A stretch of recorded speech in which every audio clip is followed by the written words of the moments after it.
محمد عمران یوسف صاحب اور معزز حاضرین بھائی اور بہنوں، السلام علیکم ورحمۃ اللہ تعالی وبرکاتہ۔ سعادت بھی ہے اور امتحان بھی کہ اس وقت ایک ایسے موضوع پر مجھے بات کرنے کی دعوت دی گئی ہے اور اس کے تمام پہلوؤں کا احاطہ ایک مجلس میں ممکن بھی نہیں۔ میں شکر گزار ہوں جناب ڈاکٹر عمران یوسف صاحب کا کہ انہوں نے اس موضوع کو اٹھایا۔ آج صورتحال یہ ہے کہ جب ہم چار آدمی بھی ایک کسی جگہ بیٹھتے ہیں تو ہمارے گفتگو کا موضوع ملک اور قوم کی بدحالی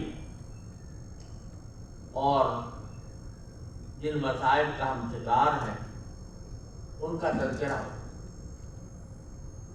ہم پیچھے رہ گئے، ہمارے اندر یہ خرابی ہے، لوگ یہ کر رہے ہیں، رشوت ستانی کا بازار گرم ہے، بد امنی ہے، لوٹ مار ہے، سیاست کے اندر بحران ہے، اور خدا نے کتنے امراض کا ہم اپنی مجلسوں میں دن رات ذکر کرتے ہیں۔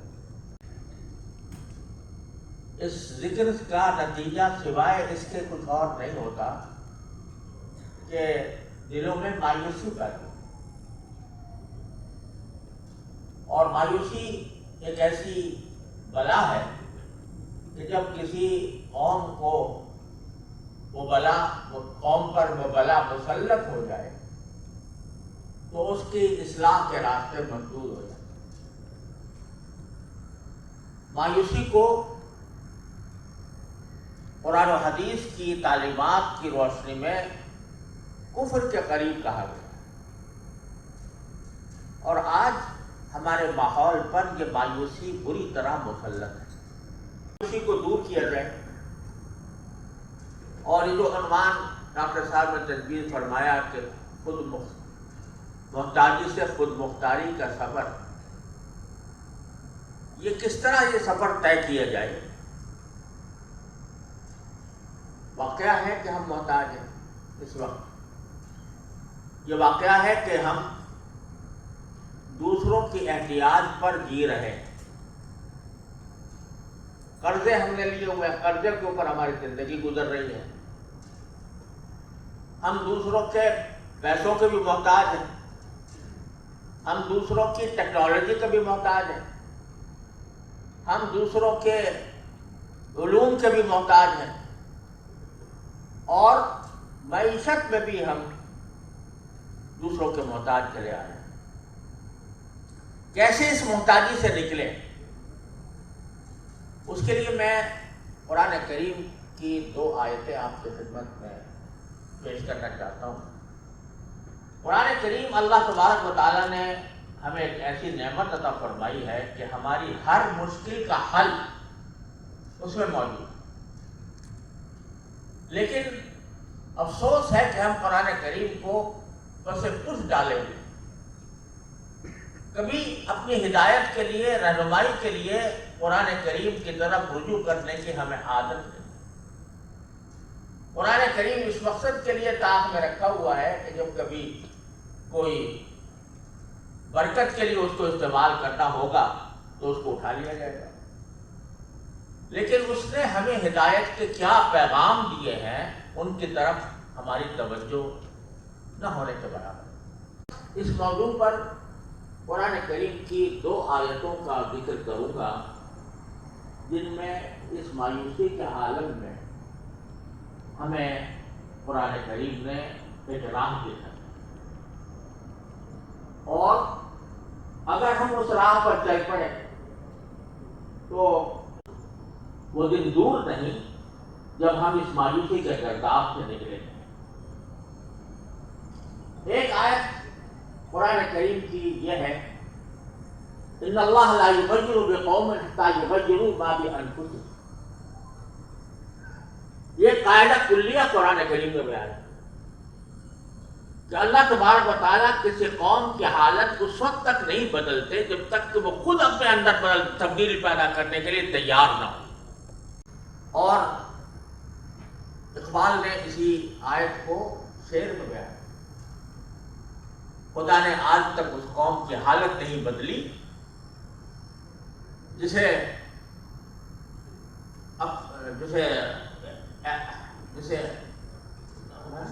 نہ ہو جس کو خیال اپنی حالت خود بدل دے.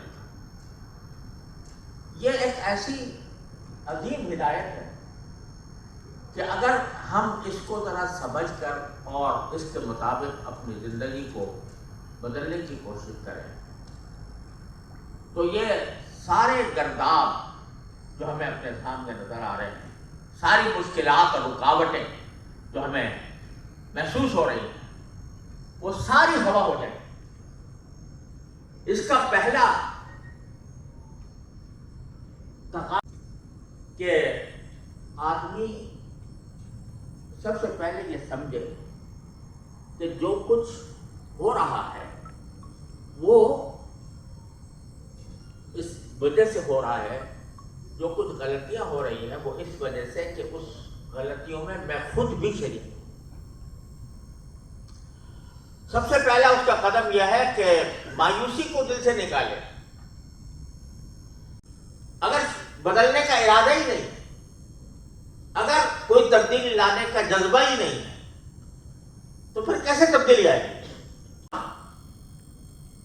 پیچھے رہ گئے ہیں، ہم نے اپنے فرائض صحیح طریقے سے ادا نہیں کیے اور اس کی بنا پر ہم محتاجی کی زندگی گزار رہے ہیں، غلامی کی زندگی گزار رہے ہیں. احساس ہی پیدا نہیں ہوتا، بس ہم اپنی برائی ہی کرتے کیے جاتے ہیں. ہر مجلس ہماری اپنے حالات کا رونا رونے پر ختم ہو جاتی ہے اور اس میں اصلاح کا جذبے کا کوئی خیال ہی پیدا نہیں ہوتا، تو پھر کیسے تبدیلی آئے گی؟ قرآن کہتا ہے کہ اللہ لا یغیر ما بقوم، کسی بھی قوم کی حالت اس وقت تک اللہ تعالیٰ نہیں بدلتا حتیٰ یغیروا ما بانفسہم، جب تک کہ وہ خود اپنی حالت کو بدلنے کے لیے تیار ہو. یہ سب سے پہلا قدم ہے کہ ہم پہلے محسوس تو کریں کہ ہم میں کچھ خامی ہے، ہم میں کچھ خرابی ہے، اس خرابی کو دور کرنا. ایک بیمار ہے، اگر اس کو اپنی بیماری کا علم ہی نہیں ہے، احساس ہی نہیں ہے، تو وہ کہاں جائے گا؟ وہ بیماری اس کے ہمیشہ قائم رہے گی. پہلا قدم یہ ہے کہ وہ اپنے آپ کو بیمار سمجھے اور سمجھ کر کسی معالج سے رجوع کرے، تب اللہ تعالیٰ اس کے بیماری کو شفا میں بھی تبدیل فرما دیتے ہیں. تو سب سے بدلنا ہے، اپنے معاشرے کو بدلنا ہے، اپنی سوسائٹی کو بدلنا ہے، اپنے خاندانی روایات کو بدلنا ہے، اپنے طرز عمل کو بدلنا ہے. سب سے پہلے یہ احساس دل میں پیدا ہونا چاہیے. اگر یہ احساس نہیں ہے تو کوئی بھی اصلاح کا قدم نہیں اٹھایا جا سکتا. تو سب سے پہلے تو ہمیں یہ اس بات کی کوشش کرنی ہے کہ جو معاشرے میں مایوسی پھیلی ہوئی ہے اس مایوسی کو ختم کر کے اس مایوسی کو امید میں تبدیل کریں، اپنے عمل سے تبدیل کریں. اور جب یہ ارادہ ایک مرتبہ کر لیں گے تو اللہ تعالیٰ کی رحمت سے اللہ تبارک و تعالیٰ ہمارے حالات میں ضرور تبدیلی لائے. اس کا تبدیلی کس طرح، جب ایک مرتبہ آدمی حاصل کر لے کہ ہاں مجھے تبدیلی لانی ہے تو کہاں سے شروع کریں؟ تو اس کے لیے میں دوسری آیت پڑھتا ہوں، قرآن کریم کی آیت، سورہ مائدہ کی آیت. یا ایھا الذین آمنوا علیکم انفسکم لا یضرکم من ضل اذا اہتدیتم الی اللہ مرجعکم جمیعا فینبئکم بما کنتم تعملون. قرآن کریم فرماتا ہے اے ایمان والو، اے وہ لوگوں جو ایمان لائے ہو، علیکم انفسکم، تم خود اپنی خبر لو، اپنی خبر لو. لا یضرکم من ضل اذا اہتدیتم، اگر تم ہدایت پر آ گئے تو جو لوگ گمراہی کے راستے پر جا رہے ہیں وہ تمہیں کوئی نقصان نہیں ہوتا. ہر شخص اپنی خبر لے، اپنے حالات پر غور کرے کہ میں کس قسم کی زندگی گزار رہا ہوں. اس زندگی میں جو اللہ تبارک و تعالیٰ کے احکام اور اپنے معاشرے اور اپنی سوسائٹی اور اپنے ملک و ملت کے لیے میں جو کام کر رہا ہوں وہ آیا ملک و ملت کی خدمت کا ہے، ملک و ملت کو آگے بڑھانے کا ہے، یا یہ کہ میں اس میں کوتاہی کر رہا ہوں. ہر انسان اپنی خبر ہے. اب صورتحال یہ ہے ہماری، اگر غور سے دیکھا جائے تو کسی قوم کی تعمیر میں سب سے اہم کردار اس کا تعلیمی نظام ہوتا ہے. کہ تعلیم ایک ایسی چیز ہے جو کسی قوم کو بناتی ہے. اگر ہم غور کریں اور جائزہ لے کر دیکھیں تو اس وقت جتنی بھی تعلیم گاہیں ہیں اس میں الحمدللہ اچھے معیار کی تعلیم گاہیں بھی ہیں. جو پڑھنے والے ہیں یا پڑھانے والے ہیں ان کے ذہن میں اس تعلیم کا مقصد کیا ہے. اگر دیکھا جائے کسی سے بھی آپ پوچھیں کہ بھئی کیوں پڑھ رہے ہو، کیوں یونیورسٹی کی ڈگری حاصل کر رہے ہو، تو اس کا جواب یہ ہوگا کہ میں اچھا کیریئر بنانا چاہتا ہوں. ساری تعلیم کا مقصود صرف دنیاوی کیریئر ہے، پیسے زیادہ کما لینا، دولت زیادہ اکٹھی کر لینا، یہ مقصد بن گیا ہے تعلیم حاصل کرنا. لہذا اگر ایک شخص کسی علم میں، کسی فن میں مہارت حاصل کیے ہوئے ہے تو وہ ایک بکاؤ مال ہے. جو اس کی قیمت زیادہ لگائے گا وہاں چلا جائے گا. اس کو اس سے کوئی سروکار نہیں ہے کہ میں کسی ملک کا باشندہ ہوں، میں کسی قوم کا فرد ہوں اور مجھے اپنے علم کی اور علم و دانش کی دولت سے اپنے ملک کو، اپنی ملت کو، اپنی قوم کو فائدہ پہنچا. لیکن یہ خیال آپ دیکھیں گے کہ ہمارے تعلیمی نظام سے بالکل مٹا گیا. ڈاکٹر صاحب اگر امریکہ چھوڑ کر پاکستان آ گئے، امریکہ میں ان کے لیے کیریئر کا بہترین خوش منظر ماحول تھا، لیکن اللہ نے ان کے دل میں ڈالا کہ نہیں، میں تو اپنے ملک کی خدمت کرنے کے لیے میں نے جو کچھ تعلیم حاصل کی ہے، جو کچھ میں نے سیکھا ہے، تو میں اس کو اپنے ملک کی خدمت کرنے کے لیے واپس جاؤں. یہ احساس اگر ہر تعلیم یافتہ شخص کے اندر پیدا ہو جائے کہ مجھے جو اللہ نے تعلیم دی ہے وہ میں اپنے ملک و ملت کے، اپنے قوم کے مفاد کے لیے حاصل کروں اور اس کو اپنے ملک و ملت کے مفاد کے لیے استعمال کروں، اپنی صلاحیتوں کو. یہ نہ ہو کہ بھائی کہیں میری اور زیادہ قیمت لگ گئی ہے لہذا میں اپنی صلاحیتوں کو وہاں جا کر استعمال کروں گا اور زیادہ زیادہ پیسے کماؤں گا. ہمارا کتنا بڑا ٹیلنٹ باہر گیا ہوا ہے. کیوں کیا ہوا ہے؟ اس لیے کیا ہوا ہے کہ اس کو وہاں پر پیسے زیادہ ملتے ہیں، اس کی دنیاوی مال و دولت اس کی بڑھ جاتی ہے. اگر یہ احساس، قرآن کہتا ہے علیکم انفسکم، ہر شخص اپنے گریبان میں منہ ڈال کر دیکھے کہ میں کیا کر رہا ہوں، اپنے ملک و ملت کے لیے کیا خدمت انجام دوں. اب مثال کے طور پر ہم پاکستان کو اللہ تبارک و تعالیٰ نے ایک ایسا ملک بنایا، ایسے نعمت ہمیں عطا فرمائی کہ آپ اس کے وسائل کو دیکھیں تو ایسے وسائل والا ملک بہت کم دنیا میں ملے. اللہ تبارک و تعالیٰ نے اس کو سمندر عطا فرمایا، اس کو دریا دیے، اس کو پہاڑ دیے، اس کو جنگلات دیے، اس کو صحرا دیے. اس کے اندر اللہ تعالیٰ نے جو پیداوار ہماری اتنی اعلیٰ درجے کی پیداوار اللہ تبارک و تعالیٰ نے ہمیں عطا فرمائی، چاہے وہ غلے کی صورت میں ہو چاہے پھلوں کی صورت میں، وہ اللہ تبارک و تعالیٰ نے ہمیں عطا فرمائی، لیکن ان وسائل کا ہم صحیح استعمال نہیں کرتے، اور اس وسائل کا صحیح استعمال نہ کرنے کی وجہ سے ہم پیچھے ہیں، باوجود ہے کہ ہم خود سے مالدار ہیں لیکن دوسروں سے امپورٹ کرنے پر مجبور ہیں۔ دوائیں ہم اعلیٰ درجے کی دوائیں ہم خود پیدا کرنے کے بجائے باہر سے امپورٹ کرنے کے لیے مجبور ہیں، اور جو جتنی چیزیں دنیا کے اندر آج انسان کی ضروریات زندگی میں شامل ہیں ان کو ہم اس معیار اور اس کوالٹی پر لانے پر قادر نہیں ہیں کہ جو بیرونی امپورٹ کے سے ہمیں نکال دیں۔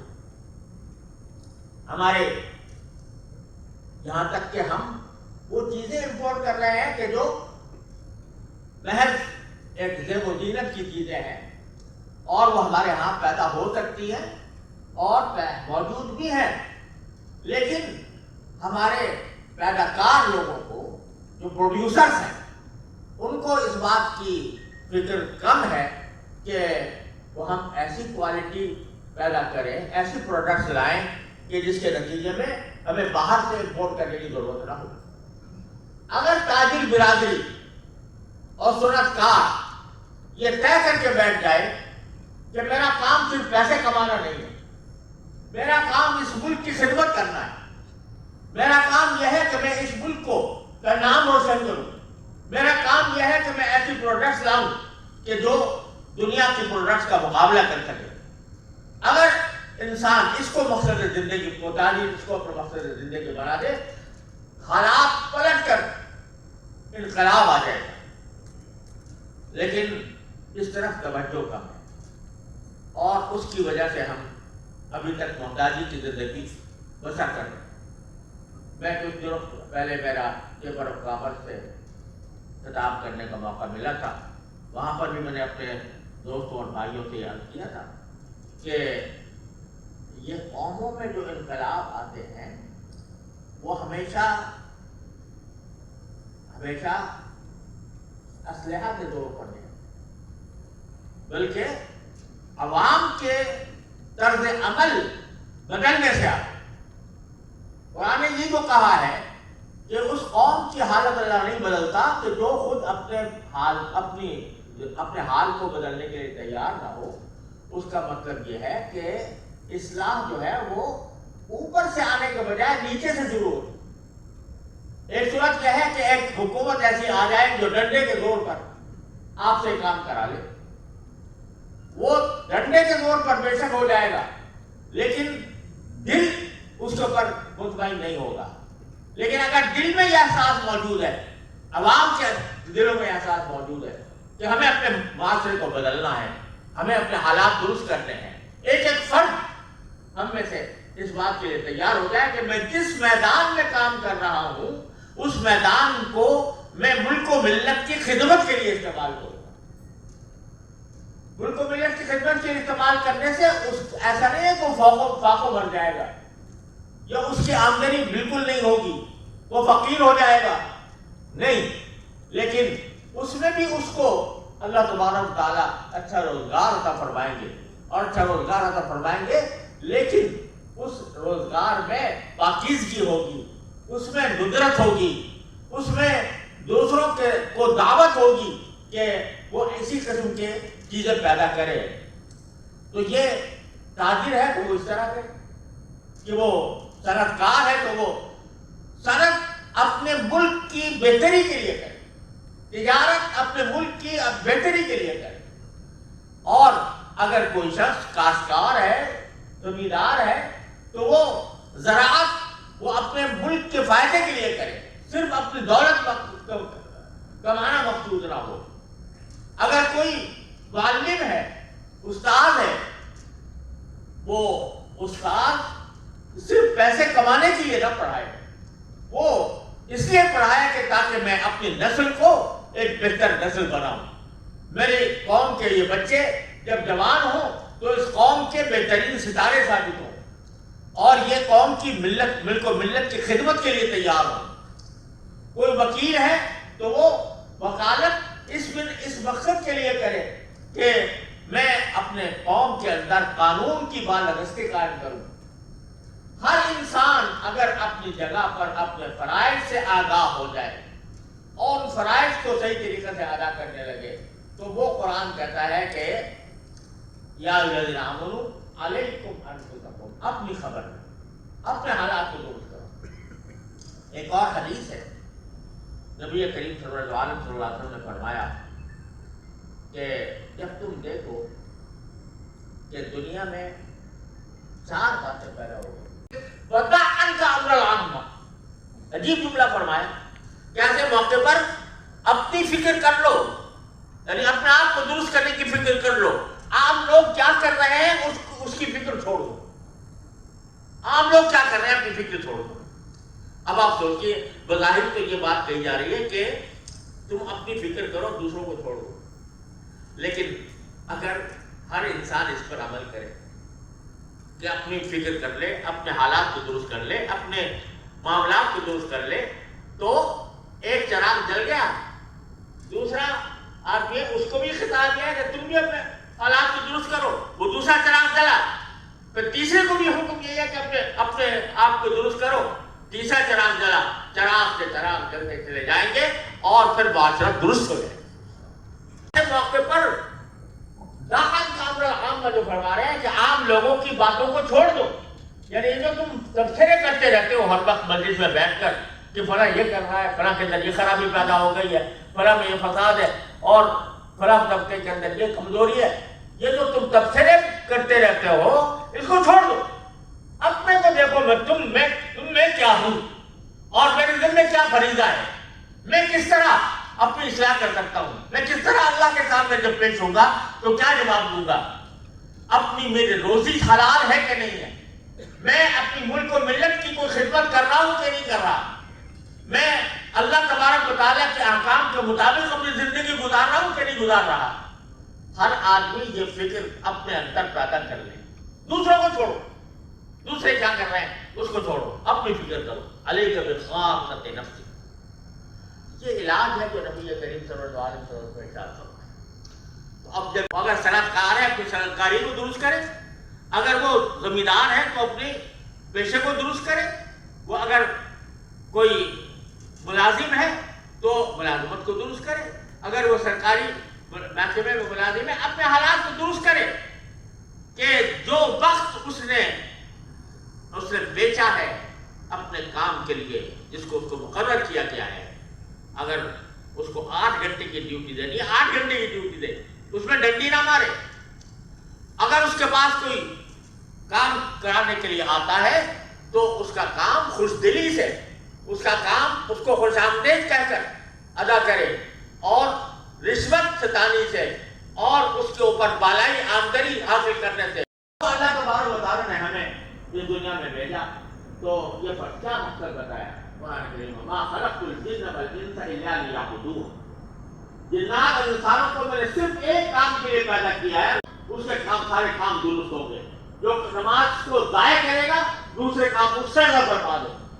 یہ فاروق اعظم نے محترمہ مالک میں روایت ہے کہ فاروق اعظم نے باقاعدہ اپنا سرکاری فرمان بھیجا تھا تو اپنے عبادات کو درست کرے، اپنے معاملات کو درست کرے، حلال حرام کی فکر پیدا ہو، اپنے اخلاق کو درست کریں، اخلاق جو قرآن کریم نے، جو نبی کریم صلی اللہ علیہ وسلم نے اخلاق بتائے ہیں ان اخلاق پر عمل کرنا شروع کریں، اور اپنے جس دائرے میں بھی ہم کام کر رہے ہیں اس دائرے کے اندر اپنے آپ کی اصلاح کریں کہ میں اس کو زیادہ سے زیادہ بہتر اور ملک و ملت کی خدمت کے لیے استعمال کروں۔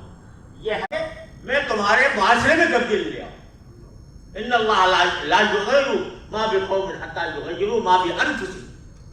تو بس یہ سب سے پہلا سبق ہے میرے نزدیک، ہر شخص اپنے گریبان میں منہ ڈال کر، ہر شخص اپنے ماحول کو دیکھ کر اپنی فکر کرے کہ میرے دل میں کیا فریضہ ہے اور میں کس طرح اس کو ادا کر سکتا ہوں۔ یہ جب یہ فکر پیدا ہوگی تو چراغ کے چراغ جلیں گے انشاءاللہ، اور پھر انشاءاللہ صبح شروع ہو جائے گی۔